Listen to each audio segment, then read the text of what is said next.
very well coached as well. So it's definitely going to be a challenge for us. I think as far as testing yourself is the biggest test you can possibly get, really. So I'm super excited for that. What is their secondary in particular? What stands out about that? Kind of like last year. They were going to play that man coverage. They're going to rely a lot, on trying to be physical with you at the line of scrimmage, getting their hands on you. They're actually very talented, very skilled, and things like that. So it's definitely going to be a challenge, for me and the rest of the receivers. But it's just come down to who has better technique at the end of the day. What were your impressions of Kalen King when you lined up against him a couple of times last year? Yeah, no, he's good. I think everybody kind of more so focused on the Joey Porter matchup, but then he obviously was at the corner of the other side, and I had a chance to go against him a couple times as well. But he's definitely one of the best corners that I faced in my college career. I have a tremendous respect for him. He's definitely going to be go on to do great things at the next level as well. So it's going to be an exciting matchup. Who are some of the guys who have maybe given you, not trouble, but some of the matchups you kind of like going up against those guys since you've been? Deonte Banks from Maryland last year. I think he's with the Giants now. His first-round pick. He was really good. So Deonte Banks. Marv, it's so weird to see you drop a ball. Yeah.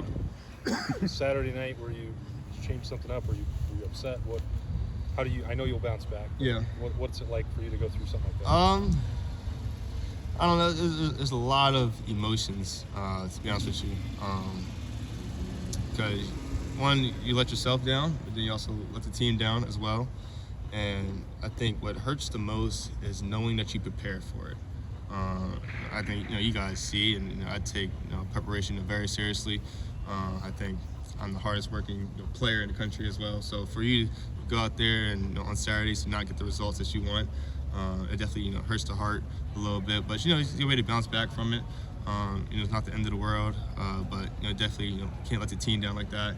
If it was a closer game, obviously things like that can't happen. But yeah, it definitely hurts because I know how much I prepare, week in, week out, on a daily basis to prevent things like that from happening. But like you said, you just gotta move on from it. It doesn't seem like you could do more. So did you change anything this week? Yeah, I had to change my routine a little bit, implementing some different things.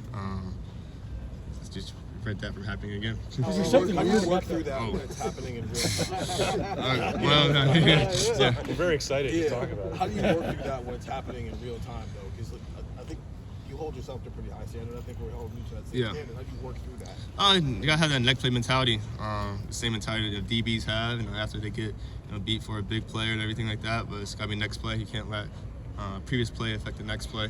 So it's kind of mentality that you have to have. And I think the hardest part is never losing that confidence that you have in yourself, and still trusting your training, even though your training may have let you down one time or one play.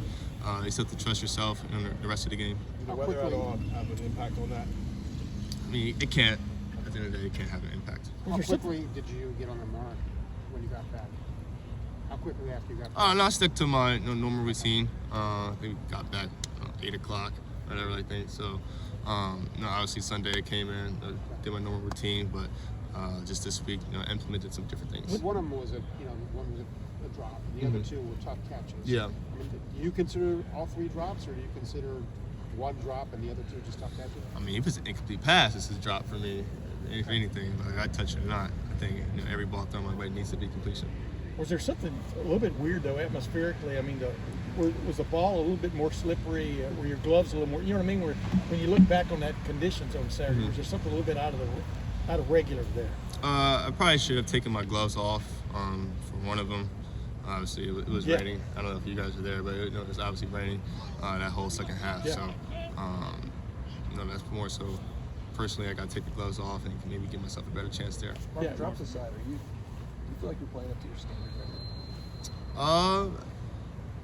I feel like I'm never playing up to my standard, if anything, because the standard is perfection, and you can never be perfect. So I think that standard is something that's never met, at all. So you just continue to keep building and getting better. But I don't think there's ever a time where I'm playing up to my standard. I think